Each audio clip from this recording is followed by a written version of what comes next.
ரம்பொடி கிரண்டியல்ல பகுதியில் இடம்பெற்ற பேருந்து விபத்தில் உயிரிழந்தவர்களின் எண்ணிக்கை 21 உயர்ந்துள்ளது. இவ்விபத்து குறித்து சபாநாயகர் மற்றும் போக்குவரத்து பிரதி அமைச்சர் விசாரணைகளை மேற்கொண்டு வருகின்றனர். கதிர்காமத்திலிருந்து குருநாகல் நோக்கி சென்று இலங்கை போக்குவரத்து சபைக்கு சொந்தமான பஸ் ஒன்று நுவரெலியா கம்பளை பிரதான வீதியில் கொத்மலை ரம்போடு கிரண்டியல்ல பகுதியில் சுமார் 100 அடி வெள்ளத்தில் விழுந்து விபத்துக்குள்ளானதில் அதில் பயணித்தவர்களில் 21 பேர் உயிரிழந்துள்ளதாக போலீசார் தெரிவித்தனர். இந்த நிலையில் உயிரிழந்த 21 பேரின் உடல்களும் கொத்மலை பிரதேச வைத்தியசாலையில் வைக்கப்பட்டுள்ளது. உயிரிழந்தவர்களில் 5 பெண்கள் மற்றும் 12 ஆண்கள் உள்ளடங்குவதாகவும் பஸ் சாரதியும் விபத்தில் உயிரிழந்ததாகவும் போலீசார் தெரிவித்தனர். இந்த நிலையில் உயிரிழந்த 21 பேரின் உடல்களும் கொத்மலை பிரதேச வைத்தியசாலையில் வைக்கப்பட்டுள்ளது. உயிரிழந்தவர்களில் 5 பெண்கள் மற்றும் 12 ஆண்கள் உள்ளடங்குவதாகவும் பஸ் சாரதியும் விபத்தில் உயிரிழந்ததாகவும் போலீசார் தெரிவித்தனர். இந்த விபத்து இன்று அதிகாலை 4:30 மணியளவில் இடம்பெற்றுள்ளது. இந்த பஸ்ஸில் சுமார் 75 பயணிகள் இருந்ததாக போலீசார் தெரிவித்தனர். விபத்தில் காயமடைந்தவர்கள் கொத்மலை பொது வைத்தியசாலை, நுவரெலியா மாவட்ட பொது வைத்தியசாலை,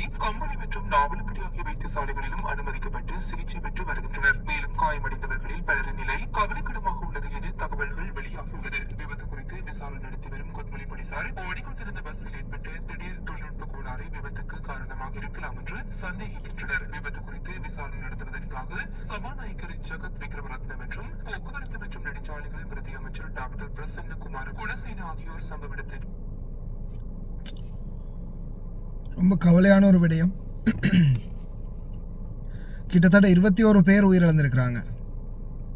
ரம்போடை கொத்மலை பகுதிகளில் தான் இந்த விபத்து நடந்திருக்குது.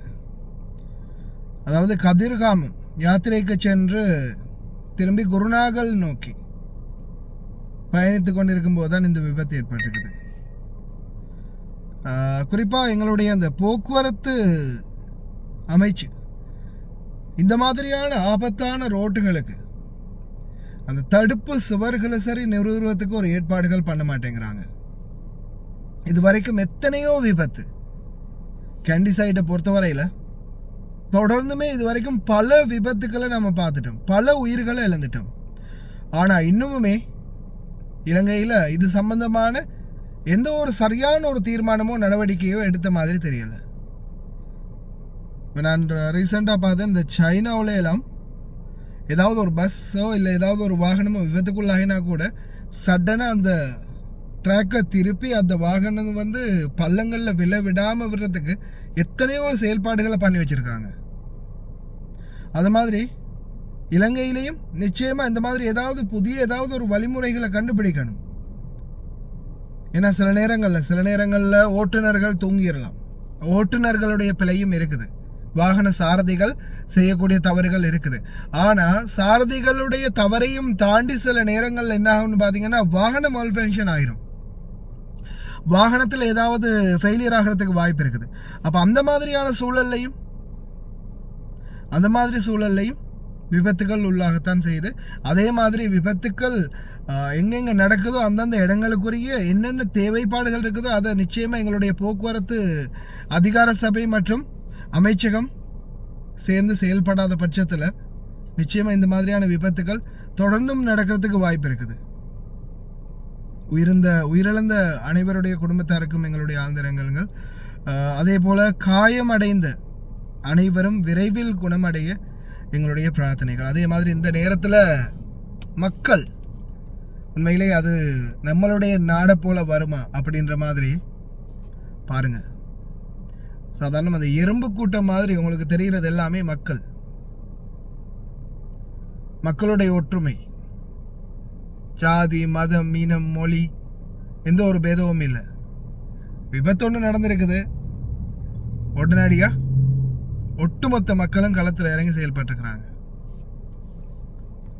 ரொம்ப நன்றி. இந்த சந்தர்ப்பத்தில் ஒற்றுமையாக நின்று இந்த இடத்துல விபத்துக்குள்ளாக இருக்கிற அனைவரையும் காப்பாற்றுறதுக்காக முயற்சி செய்த அனைத்து நல்லுள்ளங்களுக்கும் எங்களுடைய மனமார்ந்த நன்றிகள். அதே போல தற்போது காயமடைந்து வைத்தியசாலையில் இருக்கும் அனைவரும் விரைவில் குணமடைய எங்களுடைய பிரார்த்தனைகள். அதே மாதிரி நிறைய பேர் வெளிநாடுகளில் இருக்கக்கூடிய உறவுகளாக இருக்கலாம், உங்களுடைய சொந்தங்களாக இருக்கலாம், மனதை தேர்த்திக்கோங்க.